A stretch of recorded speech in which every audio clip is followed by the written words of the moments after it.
जोहार नमस्कार। झारखंड समेत देश दुनिया की तमाम बड़ी खबरों में से कुछ प्रमुख खबरों पर आइए नजर डालते हैं। जोहार दर्शकों, स्वागत है आपका आज के ताज़ा समाचार बुलेटिन में। हम आपके लिए लेकर आए हैं झारखंड और देश दुनिया की 35 बड़ी खबरें। तो चलिए बिना देर किए शुरू करते हैं। सबसे पहले बात झारखंड की। सुप्रीम कोर्ट ने झारखंड के रांची की पूर्व डीसी छवि रंजन को एक लैंड स्कैम मामले में जमानत दे दी है, जिससे उनकी जेल से रिहाई का रास्ता साफ हो गया है। उन्हें प्रवर्तन निदेशालय एड ने गिरफ्तार किया था और निचली अदालतों द्वारा जमानत अस्वीकार किए जाने के बाद उन्होंने सुप्रीम कोर्ट का रुख किया था। यह मामला सेना की जमीन की अवैध खरीद बिक्री से जुड़ा हुआ है। हजारीबाग के दारू प्रखंड में एसीबी ने एक सरकारी कर्मचारी ज्ञानी राम को 5,000 रुपये की रिश्वत लेते हुए रंगे हाथों गिरफ्तार किया है। आरोपी को शिकायत के बाद बिछाए गए जाल में पकड़ा गया और अब उससे पूछताछ की जा रही है। झारखंड के बिरसा मुंडा सेंट्रल जेल में मुलाकातियों से अवैध रूप से पैसा लेने के आरोपों के बाद सरकार ने 8 कर्मचारियों के खिलाफ कड़ी कार्रवाई की है। हाईकोर्ट द्वारा संज्ञान लेने के बाद हुई जांच के आधार पर 2 कर्मचारियों को बर्खास्त कर दिया गया, 4 को निलंबित कर दिया गया और जेल अधीक्षक सहित 2 अन्य को कारण बताओ नोटिस जारी किए गए हैं। अरगोड़ा थाने में एक युवक के साथ हिरासत में मारपीट के मामले में जोनल आईजी ने कड़ी कार्रवाई करते हुए थाना प्रभारी ब्रह्मदेव प्रसाद और ओडी दिवाकर सिंह को तत्काल प्रभाव से निलंबित कर दिया है। इससे पहले भी इस मामले में एक सब इंस्पेक्टर को निलंबित किया जा चुका है और आगे की जांच जारी है। रांची में पुलिसिंग और जनता के बीच पुलिस की छवि सुधारने के लिए 3 थाना प्रभारियों का तबादला किया गया है। अरगोड़ा थाने के पूर्व प्रभारी को निलंबित किए जाने के बाद मनीष तिवारी को नया प्रभारी बनाया गया है, जबकि शशिभूषण चौधरी और पूनम कुजूर को भी नए थानों का प्रभार दिया गया है। झारखंड के चाईबासा जिले में पीजीटी शिक्षकों से बकाया वेतन के नाम पर 35 से 40 लाख रुपये की अवैध वसूली के मामले में 3 शिक्षकों को निलंबित कर दिया गया है। जिला शिक्षा अधिकारी द्वारा की गई जांच में इन शिक्षकों की संलिप्तता पाए जाने के बाद ये कार्रवाई की गई है और आगे की जांच जारी है। प्रधानमंत्री नरेंद्र मोदी ने घोषणा की है कि आईआईटी धनबाद में UK Bharat critical mineral supply chain observatory का एक सैटेलाइट कैंपस स्थापित किया जाएगा। ये संयुक्त पहल हरित ऊर्जा और आधुनिक उद्योगों के लिए आवश्यक महत्वपूर्ण खनिजों की एक सुरक्षित आपूर्ति श्रृंखला विकसित करने पर केंद्रित है। धनबाद पुलिस ने अड्डाबाजी, नशाखोरी और असामाजिक गतिविधियों पर अंकुश लगाने के लिए एक विशेष अभियान चलाया, जिसके तहत जिले भर से 117 लोगों को हिरासत में लिया गया। पुलिस ने स्पष्ट किया कि यह अभियान नागरिकों में सुरक्षा की भावना बनाए रखने और कानून व्यवस्था सुनिश्चित करने के लिए नियमित रूप से जारी रहेगा। झारखंड के गिरिडीह में स्थानीय लोगों ने एक ही रिक्शा से प्रतिबंधित मांस बरामद होने पर उसके चालक को पीट दिया। पुलिस ने मौके पर पहुंचकर भीड़ को नियंत्रित किया और चालक को हिरासत में लेते हुए प्रतिबंधित मांस जब्त किया। झारखंड से मानसून की विदाई रविवार से शुरू होने का अनुमान है, जिसके बाद राज्य में मौसम पूरी तरह साफ हो जाएगा और धूप खिलेगी। अगले 4 दिनों में न्यूनतम तापमान में 2 से 3 डिग्री की गिरावट के साथ ठंडी हवाएं चलने की संभावना है। रांची पुलिस को कुख्यात राहुल दुबे गैंग के खिलाफ बड़ी सफलता मिली है, जब रातू के होचर गांव में हुई मुठभेड़ में 2 अपराधी गोली लगने से घायल हुए और हथियारों का जखीरा बरामद किया गया। इस ऑपरेशन में रातू व खलारी थाना प्रभारी के साथ साथ ग्रामीण एसपी भी मौजूद रहे। झारखंड हाईकोर्ट ने शराब घोटाले में गिरफ्तार कारोबारी विनय कुमार सिंह के बड़ी ईबी द्वारा सील किए गए ऑटोमोबाइल शोरूम खोलने का आदेश दिया है। कोर्ट ने यह आदेश याचिका पर सुनवाई के दौरान दिया, जिसमें तर्क दिया गया था कि एसीबी को अचल संपत्ति सील करने का अधिकार नहीं है। दीपावली से पहले झारखंड सरकार ने रांची जिले के 2.39 लाख से अधिक पेंशनधारियों के खातों में डीबीटी के माध्यम से 23.94 करोड़ रुपये की पेंशन राशि जारी की है। ये राशि वृद्धावस्था, निराश्रित महिला, दिव्यांग और ट्रांसजेंडर जैसी विभिन्न राज्य पेंशन योजनाओं के तहत भेजी गई है। जमशेदपुर में कुर्मी समाज को एसटी सूची में शामिल करने के विरोध में आदिवासी समुदाय की एक बड़ी रैली के कारण शहर का ट्रैफिक घंटों के लिए जाम हो गया। मानगो से साकची तक मुख्य सड़कों पर वाहनों की लंबी कतारें लग गईं, जिससे स्कूली बच्चों को लेने जा रहे अभिभावकों सहित आम लोगों को गंभीर परेशानी का सामना करना पड़ा। रिम्स की गवर्निंग बॉडी ने कई जनहित फैसले लिए हैं, जिनमें इलाज के दौरान मृत मरीजों के परिजनों को 5,000 रुपये की तत्काल सहायता राशि देना, 3 नई हाईटेक लैब खोलना और 207 नई एम्बुलेंस खरीदना शामिल है। साथ ही इंटर्न डॉक्टरों का मानदेय बढ़ाकर 30,000 रुपये किया गया है और एएनएम जीएनएम कर्मियों के वेतन में वृद्धि की गई है।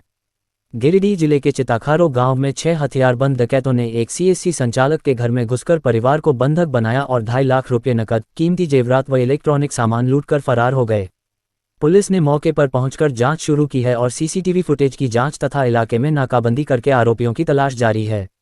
गढ़वा जिले के विश्रामपुर गांव में जंगली हाथियों के हमले में एक ग्रामीण की मौत हो गई, जबकि 2 अन्य लोग घटनास्थल से भागने में सफल रहे।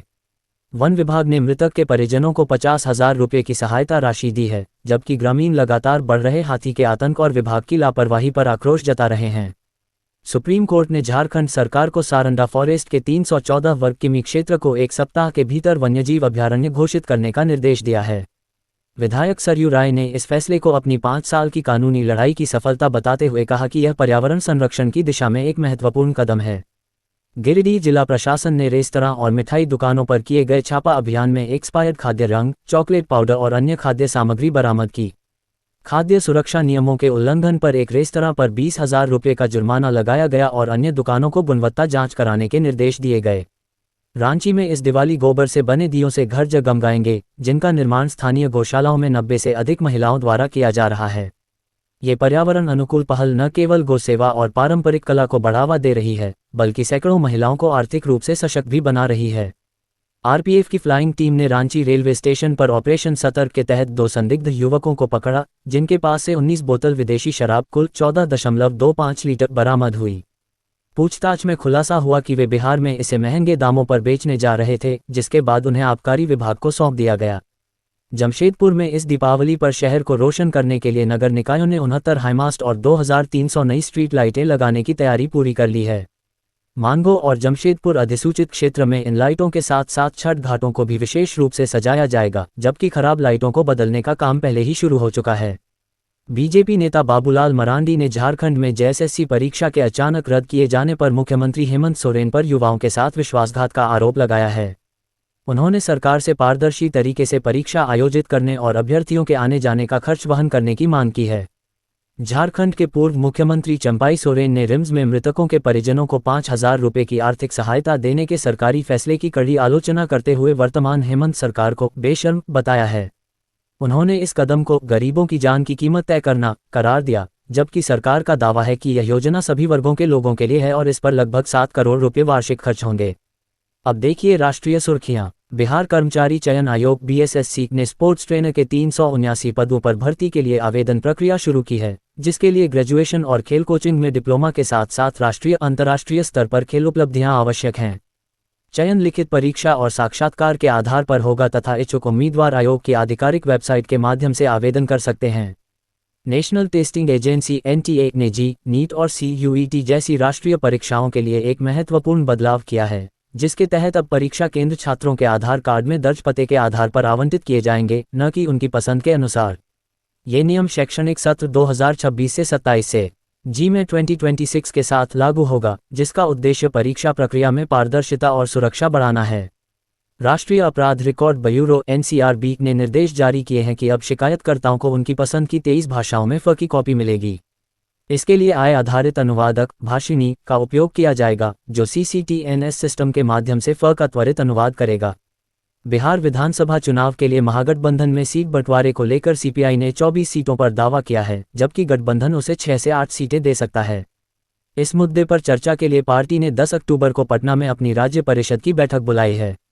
बिहार विधानसभा चुनाव से पहले एनडीए में सीट बंटवारे को लेकर तनाव बढ़ गया है, क्योंकि चिराग पासवान की लोजपा रामविलास ने 30 सीटों की मांग की है, जबकि बीजेपी इतनी सीटें देने को तैयार नहीं है।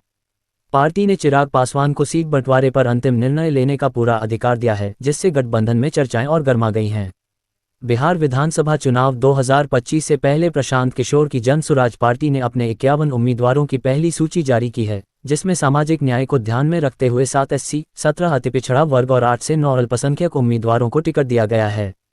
पार्टी का दावा है कि यह सूची राज्य के हर तबके को मजबूत प्रतिनिधित्व प्रदान करेगी। भारतीय क्रिकेटर रिंकू सिंह को अंडरवर्ल्ड गैंग डी कंपनी की ओर से उनकी प्रमोशनल टीम को 5 करोड़ रुपए की रंगदारी की मांग करते हुए धमकी दी गई, जिसके बाद मुंबई पुलिस ने 2 संदिग्धों को गिरफ्तार किया है। यह मामला 6 महीने पुराना है और पुलिस ने बताया कि गिरफ्तार आरोपियों ने अपना अपराध स्वीकार कर लिया है, जबकि रिंकू सिंह के परिवार ने अभी तक कोई सुरक्षा मांग नहीं की है। पटना जिले की सभी 14 विधानसभा सीटों के लिए नामांकन प्रक्रिया 10 से 17 अक्टूबर तक चलेगी, जिसमें उम्मीदवार प्रतिदिन सुबह 11 से दोपहर 3 बजे तक अपने नामांकन पत्र दाखिल कर सकेंगे।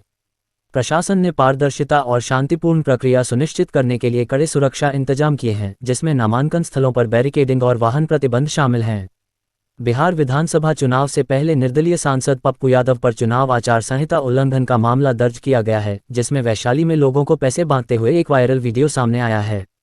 चुनाव आयोग द्वारा जांच के बाद उनके खिलाफ एफआईआर दर्ज की गई है। हालांकि पप्पू यादव ने इसे राजनीतिक साजिश और वीडियो को एडिटेड बताकर आरोपों को खारिज किया है।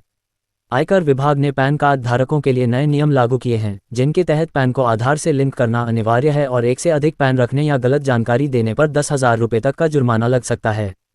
2025 से बड़े वित्तीय लेन देन के लिए पैन और आधार दोनों की अनिवार्यता होगी, इसलिए सभी धारकों को अपने दस्तावेजों को अद्यतन और सही रखने की सलाह दी जा रही है। ये थी आज की 35 बड़ी खबरें। अगर आप ऐसे ही अपडेट्स पाना चाहते हैं तो हमारे YouTube चैनल को सब्सक्राइब करें, Facebook पेज को लाइक करें और इस वीडियो को शेयर जरूर करें। फिर मिलेंगे अगले बुलेटिन में, तब तक के लिए जोहार और नमस्ते। तो कैसी लगी आपको हमारी ये खबर, ये हमें कमेंट बॉक्स में लिखकर ज़रूर से बताएं और ऐसे ही नवीनतम ताज़ा अपडेट्स, खास खबरों से रूबरू बने रहने के लिए बने रहें हमारे संग। कैमरा के पीछे से मेरा सहयोग कर रहे अजय महतो, आनंद चौहान के साथ मैं विजय दत्त पिंटू, रांची।